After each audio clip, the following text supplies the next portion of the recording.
Hello ladies, and welcome back to my channel. This is Still Looking Good, and today I kind of wanted to go over several things that I have learned so far about wigs, both in synthetic wigs and human hair wigs. So I'm going to be having a lot of links down in the description bar so that you can take a look at some of the things that I've looked at, so that you can learn some of the things that I've learned, so that you don't have to go all over YouTube or all over the internet to find answers. So you're going to find a lot of answers today about your synthetic as well as human hair wigs, and I'm going to just call this the wig FAQ. Okay, so let's get started. One of the first frequently asked questions that you might have about synthetic wigs is, well, how do you figure out what colors are the right colors? When you're looking at websites, a lot of times those colors don't look exactly the same as what they actually are in real life.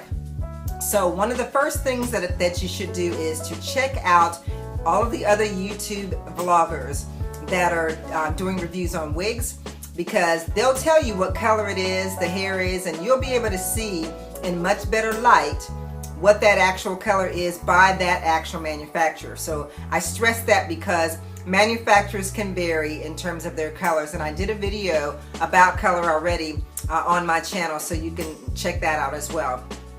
Second thing about synthetic wigs is they have a tendency to expand. For instance, this wig, the ends of it have expanded. I can kind of feel it, that it's thicker, and that happens after about 3 months of wear if you're wearing it regularly. I used to wear this wig to work just about every day, and I'm starting to feel it expanding on the end. So that's one thing that synthetic wigs are going to do. They're not going to be perfect forever. So after a few months, they're going to expand. And as I said, that's what's happening to this one on the end. So I just want to let you know that so that you're aware. The other thing is that synthetic wigs come in different textures. This particular texture, this is a Bobbi Boss Lyna wig, but this is their sleek version.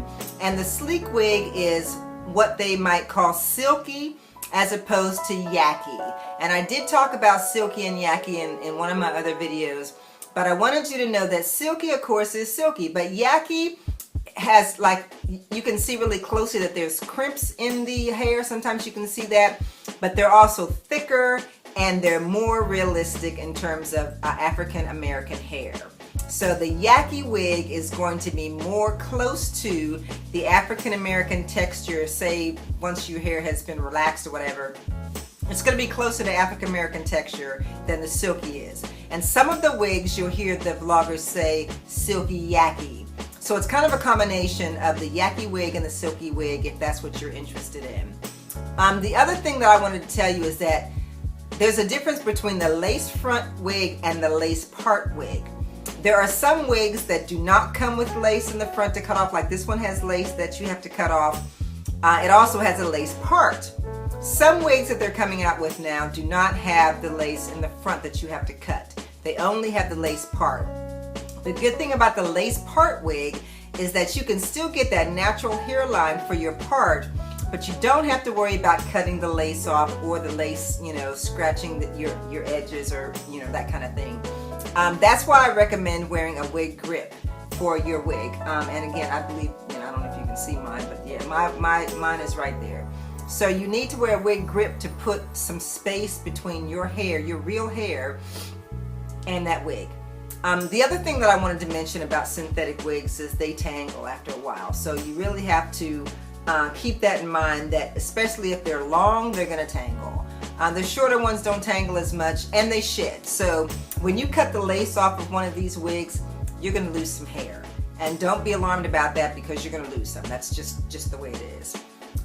What I want to also talk about with synthetic wigs is that sometimes you can bleach the knots on a synthetic wig, but depending on the type of lace it is, it does not always work. I have tried to bleach my knots, and what that means is that with these wigs, if you want, like if you have this lace part, you may see like little black dots in the part. That is what they call knots. The little black dots, you can bleach them by turning the wig inside out and putting a mixture of powdered bleach and a volumizer. I forgot what you call it, but anyway, that's what you mix up to bleach the knots. You don't press it in. You just put it on top, and I'll put another link. Natural Joy did one that I really enjoyed, so I'm going to put a link down to Natural Joy's website so that you can see how she bleached the knots. But that's why they're called knots, they're little black dots. And it just makes a more natural hairline if you can bleach them. But what I'm trying to say is that this particular wig has what you might call medium hard lace. It's not real soft like a human hair wig's lace would be, and it's not as hard as like Friday night hair. Friday night hair has hard lace, and this is sort of like in between Friday night hair lace and a human hair wig's lace, which is really soft. So they don't always bleach as well. The soft lace wig, the soft lace wigs knots bleach a lot easier than even this type, which is in between hard and soft. I've not tried to bleach knots on a hard lace wig. I don't know how well that works, but with Friday night hair, again, you don't need to bleach the knots because they look pretty good. I mean, some people do, but you don't really need to because they look pretty good. Okay, another thing about synthetic hair before I move on to human hair is that synthetic hair is very difficult to curl. You may see some videos, and I'll put one down in the description section. When they try to curl them, like with the curling iron, the hair just does not stay. When you curl it, what they recommend that you do is put it on the curling iron for however long it says that you can do it, and then let it drop into your hand and hold that curl. Even that does not work well for me. So my trick is that when I buy a synthetic wig, it's either got to be real straight or real curly. I do not want a synthetic wig that's between straight and curly, because if you saw my video on Lyna, she was a bear to take care of because she was straight at the top and then she was curly down here, and trying to keep those curls in and making that hair look good was just a monster. And you don't want to be bothered with that, especially, we just don't have time for that. You don't want to be bothered with that. So I would suggest that when you get a synthetic wig, either it's straight or it's curly, so that you don't have to be bothered with worrying about the curling iron, because it's going to be a bear to try and keep a curl in a synthetic wig. Now, moving on to human hair wigs. Human hair wigs, again, you can bleach the knots, but you have to be careful, because with a human hair wig, you can't keep that bleach on very long. I actually just bleached a human hair wig yesterday, and I over bleached it a little bit, but fortunately for me, it wasn't that bad. I kept the bleach on for probably about 10 or 15 minutes, and that was still too long for this particular wig, which was Indian Remy hair.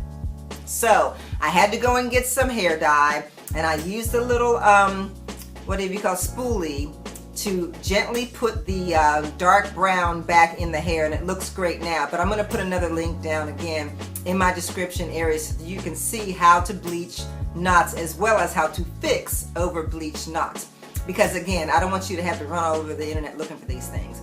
It's a really simple process, and these girls really are good at it, so I'll put that down there. Another thing about the human hair wig, after you bleach the knots and correct it if you have to correct it, and you cut off the lace, you don't want to cut the lace too close, because with human hair wigs, more than likely you're going to want to glue that sucker down with some got to be glued. And from what I recall from Dominique, who does a lot of human hair wigs, you really should use the yellow and not the black. Even though the black is clear, she did a video, and I'll link that down there too. She did a video recently where the difference in terms of flakiness was really not a big difference. The black really isn't that much better. But she was showing how the yellow just sticks better in terms of the sides, like the tabs. The tabs are always the hardest to glue down. So the yellow seems to work better in that respect. So that's my suggestion to you, and I'm also going to show you that video. The other thing about the human hair is, again, if you don't want to cut the lace too close, because you're going to need some of that to lay down on your forehead. If you have a hairline that goes back far, it may not be a big deal, but if your hairline comes up close to your forehead, you're going to need a little extra of that lace in order to glue that down past your hair, okay? So you want to make sure that you have enough of that lace that you can glue it down past your hairline. Some women that have, like I said, the setting back hairline don't have to worry about that as much. But if you do, like me, my hairline comes up pretty close on my forehead, I need extra lace on a human hair wig to actually get it to glue down. Another thing is, some of these human hair wig manufacturers will give you an elastic band. That elastic band that you have to sew in is designed to keep that wig tight on your head so that you don't have to glue it down. And some of them you don't have to glue down if you put that elastic band on there properly. And I did find another video, again, yes, that shows you how to do that successfully, and I will link that down there. So again, this whole video is an FAQ to help you to, I guess, learn all the things that I had to learn without having to go all over the place to learn them. So again, and with human hair wigs, of course, you can curl them, style them much easier than you can the synthetic hair.